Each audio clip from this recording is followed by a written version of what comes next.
در حمله اسرائیل به بیمارخانه ناصر در غزه 5 خبرنگار کشته شدند. می‌نویسد شبکه تلویزیونی الجزیره. اسرائیل به بیمارخانه ناصر در جنوب غزه حمله انجام داد. در نتیجه حداقل 21 نفر کشته شدند. از آن جمله 5 خبرنگار، اینچنین طبیبان و نجات دهندگان. حمله با اصول دو کرته صورت گرفت. اول ضربه به آشانه بالای بنا و بعد چند دقیقه وقتی که خبرنگاران و نجات دهندگان می‌خواستند به کمک شتابند، هجوم دوباره صورت گرفت. در این باره مدیر شعبه کودکان بیمارخانه ناصر دکتر احمد علی فرا گفت: میان قربانیان خبرنگار الجزیره محمد سلام، نواربردار ریوتس حسام المصری، روزنامه‌نگار آزاد مریم ابودقه همکار اسوسییتد پرس، اینچنین احمد ابوعزیز و مویاز ابوطاهه بودند.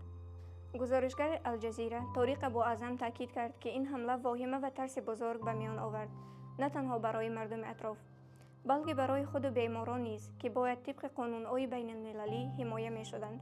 فوتوژورنالیست مشهور غزه معتز عزیزه در کانال اینستاگرام خود گفت که در غزه دیگر خبرنگار نمانده است. There is no one's left there. They killed all the journalists. Nobody left. خلصنا.